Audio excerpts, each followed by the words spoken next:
Ah, is this sweet? I can't tell.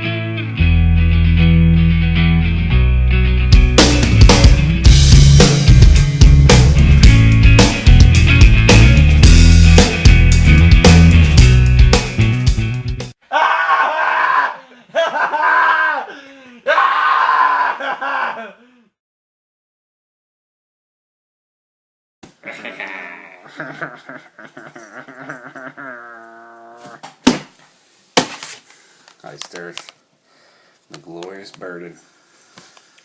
Man, I should have put my fucking Iced Earth shirt on today. Oh, I have this album shirt.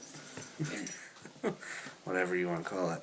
So this is Iced Earth's 7th album. This came out in 2004. And it's the first album to have Tim Ripper Owens. I'm pretty sure a lot of you know who that is. But if you don't know, Tim Ripper Owens was in Judas Priest when Rob Halford wasn't in Judas Priest. Put out a couple albums with him. Tim Ripper is also... He's got some solo stuff, and he's also in the Charred Walls of the Damned. And the Dio Disciples, which is like a Dio cover band. Yeah. So that's this. And that's that. Done. And we're us. Yeah, we're done. What would you get us out? Uh, I don't know. yeah. Yeah. So the glorious burden, and what a glorious burden it is. Yeah, that was a terrible joke. Yeah, that would be fucking stupid. I'm just gonna leave. Nah. Crickets. This is probably my favorite Iced Earth album. This was the first album that I heard, which is really funny.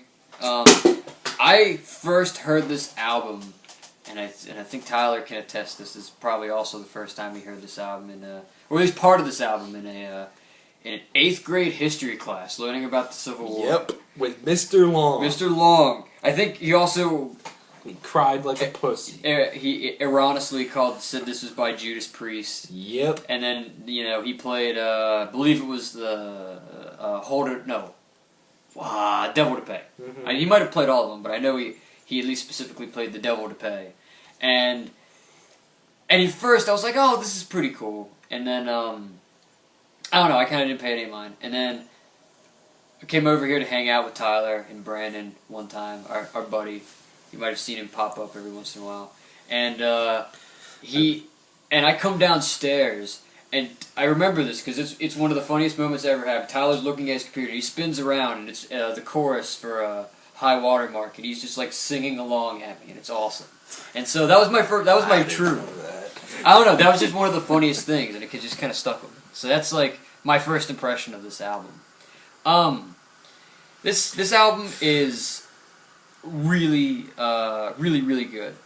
First track, which is Declaration Day, is an awesome opener track. It goes with the whole theme. The whole entire theme of this album seems to be like history, and just like, old stuff. You have Declaration Day, which is of course about, the Revolutionary War and whatnot. There's Attila, which is about, Attila the Hun, and, not the band. Attila's a great band. Iced Earth Attila tour. Confirmed. Half-Life 3 confirmed.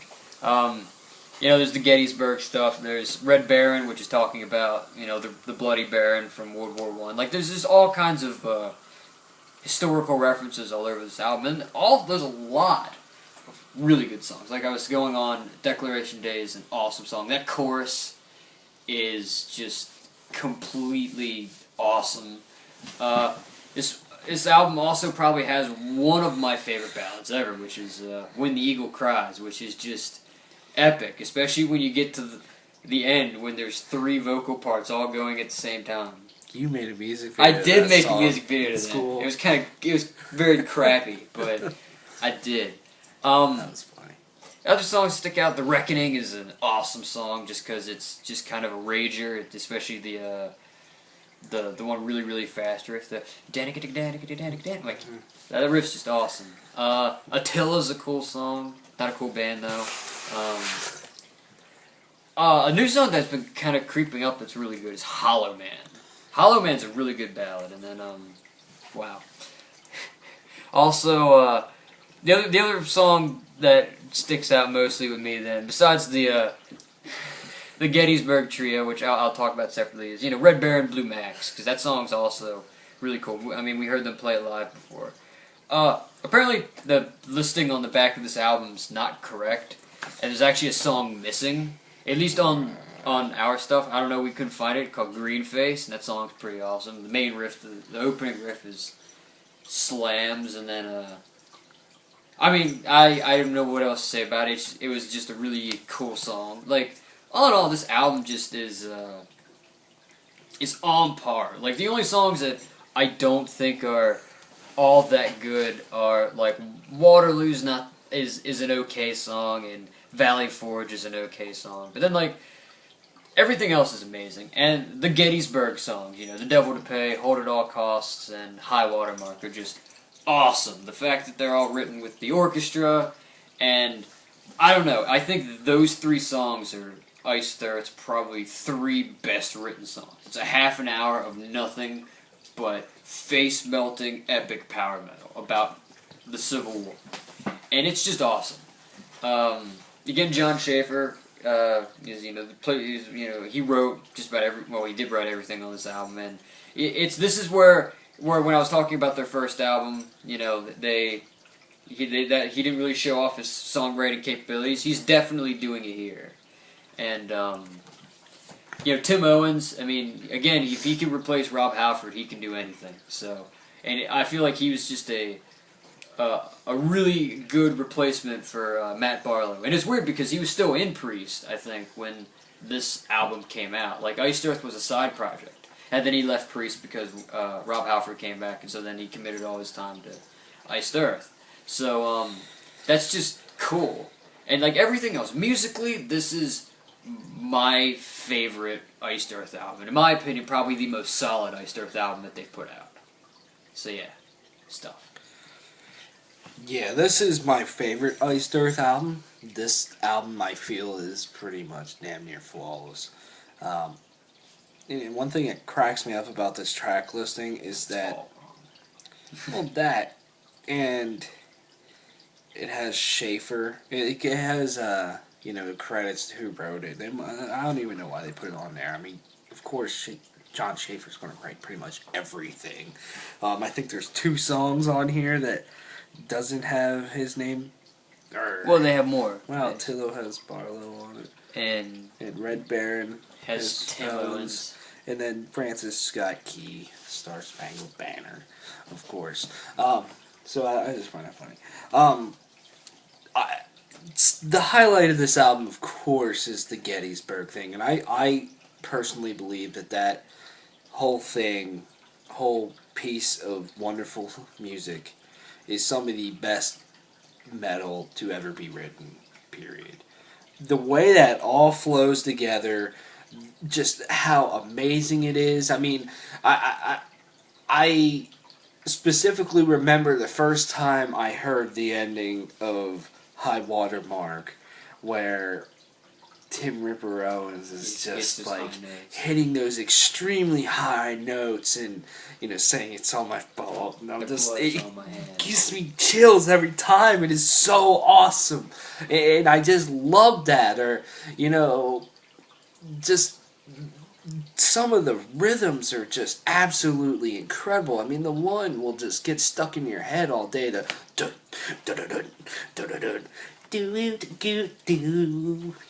just like so amazing. I can't, that is the best thing Iced Earth has done, in my opinion, right there. Those are the best things they've ever written. No ifs, ands, or buts. It is seriously the definition of perfect songwriting, and I love it. The vocals during the whole thing are just perfect, and there's vocals where there needs to be vocals. Nothing is forced about any of that. It is just go as is, and it really it has this feeling of telling a really cool story of Gettysburg and stuff, and I just think they pulled it off so perfectly. They couldn't have done it any better. But then there's other really solid songs on here. The first Iced Earth song I ever heard was The Reckoning, Don't Tread on Me. That song fucking kills, man. It is so good. When the Eagle Cries is one of the most epic power ballads you will ever hear in your life. That chorus is incredible. I just think it's all the voice work that really makes that awesome. I would love to hear that song live. I would shit myself. I know. It would be so awesome. But that's definitely a great track. Red Baron Blue Max has this very catchy, energetic chorus that I really dig. That's a fun song as well. I think out of all those songs, the one that stands out the most is Declaration Day. I mean, oh my god, that is such a good song. This just as a whole is an incredible album, and I feel even if the Gettysburg thing, trilogy of songs was not there, this would still be one of Iced Earth's best albums. But that just lifts this record up to the next level, and it's the reason why it's my personal favorite Iced Earth album. It has a bigger place in my heart than other albums from Iced Earth, and I just feel, and I don't know, I will always feel that Tim Ripper Owens, man, he is like the singer for Iced Earth.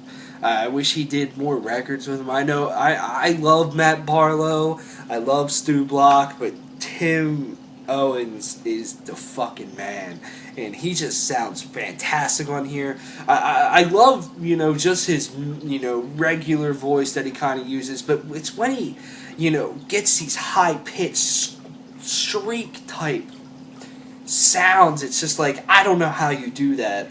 I don't know how that's humanly possible. Is when I'm just like, yes. He has a very solid range to it. And I think he is, in terms of just his voice, he has one of the most powerful voices I've ever heard in a singer, period. Period, space, starting my next sentence. I'm waiting. I don't know. I'm kind of running out of things to say.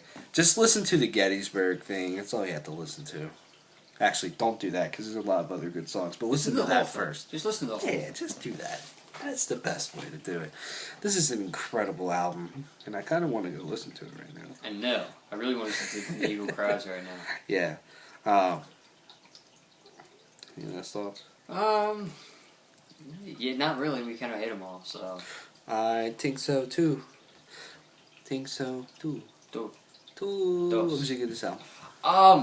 Honestly, I would easily just give this album straight up 10 out of 10. But maybe out of fairness, I'll give it a 9.9 out of 10. Just because it's amazing. It's amazing. I don't care who you are. This is an awesome album. 9.5 out of 10 for me. Check out Iced Earth's The Glorious Burden. Boom. See you guys around. Boom. Blaze.